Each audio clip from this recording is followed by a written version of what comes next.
Donc dans cette vidéo, on va corriger la première partie de l'exercice 6 où on étudiait la solution de Lugol officinal. Donc on va parler du dosage spectrophotométrique. Donc ici on vous demandait justement de faire le dosage spectrophotométrique de la solution de Lugol qui contenait essentiellement une espèce chimique colorée, le diode de formule I2. Et donc dans le document 1, on vous donnait les valeurs d'absorbance pour les solutions phi qui avaient été fabriquées à partir d'une solution S0 en réalisant plusieurs dilutions. Donc la première question, on vous demandait de tracer le graphique. Donc j'ai pris un tout petit peu d'avance, je l'ai déjà tracé approximativement. Donc vous avez respectivement les solutions S1, S2, S3, S4, S5. On connaît leur concentration en millimoles par litre, on vous donne leur absorbance et on obtient bien une. On vous demandait de déterminer la concentration en quantité de diode de la solution de Lugol commerciale, sachant que dans la question B, on vous expliquait qu'on avait mesuré l'absorbance d'une solution de Lugol qu'on avait diluée 20 fois et qu'on avait mesuré une absorbance de 0,86.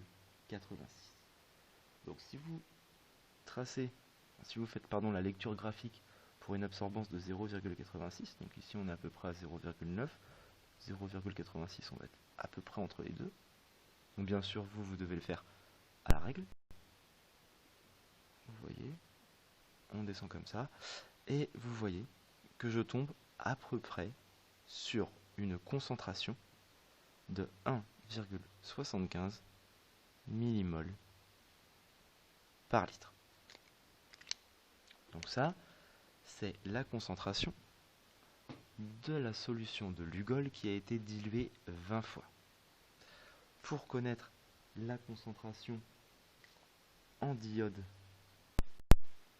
de la solution, vous devez multiplier par 20 la concentration que vous venez de lire graphiquement. Donc, je vais convertir au passage les millimoles par litre en moles par litre, d'où le facteur 10 exposant moins 3. Et quand vous faites ce calcul,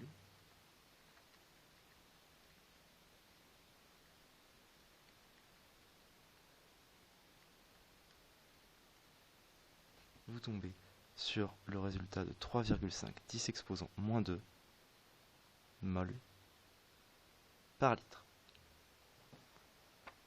Donc là on a répondu à la question B, on sait que la concentration en quantité de diode de la véritable solution de Lugol commerciale est à 3,5 10-2 mol par litre.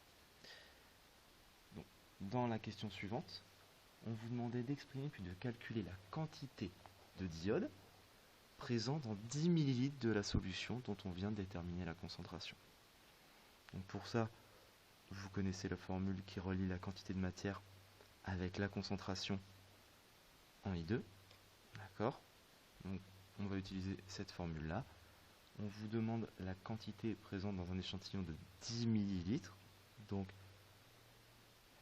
quand vous posez le calcul, alors deux chiffres significatifs,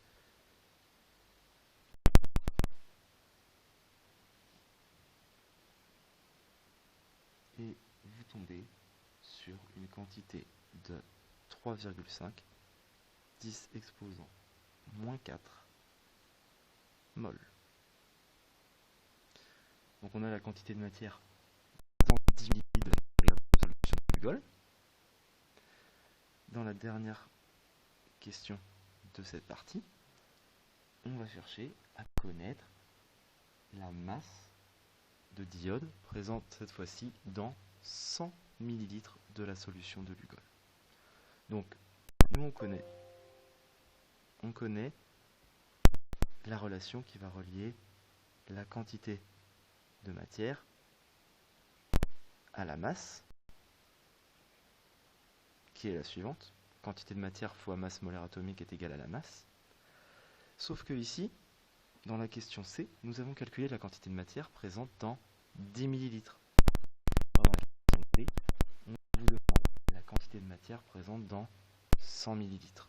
On va donc avoir un facteur 10. D'où, je vais mettre directement le x 10, d'accord, pour dire qu'on en a bien 10 fois plus que dans cette solution-là. Quand vous faites ce calcul, donc je vais quand même détailler le calcul puisque je n'ai pas explicité la masse molaire du diode. Donc on vous donnait dans les données la masse molaire de l'iode, l'élément iode, on vous disait que c'était 126,9 grammes par mol. Et donc ça donnait ce calcul-là au total.